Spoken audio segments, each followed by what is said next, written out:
গুলিটা খাইছে, আমি ভাতটা মুখে দিচ্ছি, দাঁতের এখানে ভাত 10 মিনিটের মতো শর্টকাট করছে, মাথার খুলি অর্ধেক বাইরে গেছে। বৈষম্য বিরোধী কোটা সংস্কার আন্দোলনের সময় শিক্ষার্থী সহ সাধারণ মানুষের ওপর নির্বিচারে গুলি চালিয়েছে পুলিশ বাহিনী। এতে কমপক্ষে নিহত হয়েছেন 1000 মানুষ এবং আহত হয়েছেন কয়েক হাজার।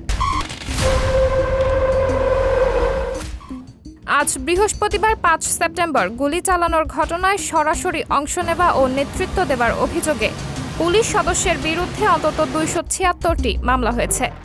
এরই মধ্যে পুলিশের সাবেক 2 আইজিপি AKM শহীদুল হক এবং চৌধুরী আব্দুল্লাহ আল মামুনকে গ্রেপ্তার করেছে পুলিশ। পুলিশের বর্তমান ও সাবেক আরও অন্তত 92 কর্মকর্তা হতে পারেন গ্রেপ্তার।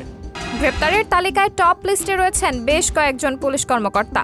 তাদের মধ্যে কয়েকজন হলেন ডিএমপির সাবেক কমিশনার খন্দকার গোলাম ফারুক, সিআইডির সাবেক প্রধান মোহাম্মদ আলী মিয়া, সাবেক অতিরিক্ত আইজি লুৎফর কবির, জামিল আহমেদ, র্যাবের সাবেক ডিজি এম খুরশিদ হোসেন, ডিএমপির সাবেক অতিরিক্ত কমিশনার ডক্টর খন্দকার মহিদুদ্দিন, ঢাকা রেঞ্জের সাবেক ডিআইজি সৈয়দ নুরুল ইসলাম, সিটিটিসির সাবেক অতিরিক্ত কমিশনার আসাদুজ্জামান সহ আরও অনেকে। গ্রেপ্তারের বিষয়ে ঢাকা মহানগর পুলিশ কমিশনার মাইনুল হাসান গণমাধ্যমকে বলেছেন, একসময় মানুষ মনে করতেন হামলা হলেই আসামি গ্রেপ্তার করতে হবে, এটা ঠিক না। তিনি বলেন, পুলিশের যেসব সদস্যের বিরুদ্ধে মামলা হয়েছে তাদের সবাইকেই যে গ্রেপ্তার করা হবে তা ঠিক নয়।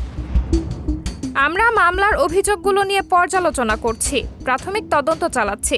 যাদের বিরুদ্ধে অভিযোগের প্রাথমিক সত্যতা পাওয়া যাবে তাদের অবশ্যই আইনের আওতায় আনা হবে। সাবরিনা জলিল, সবার কথা।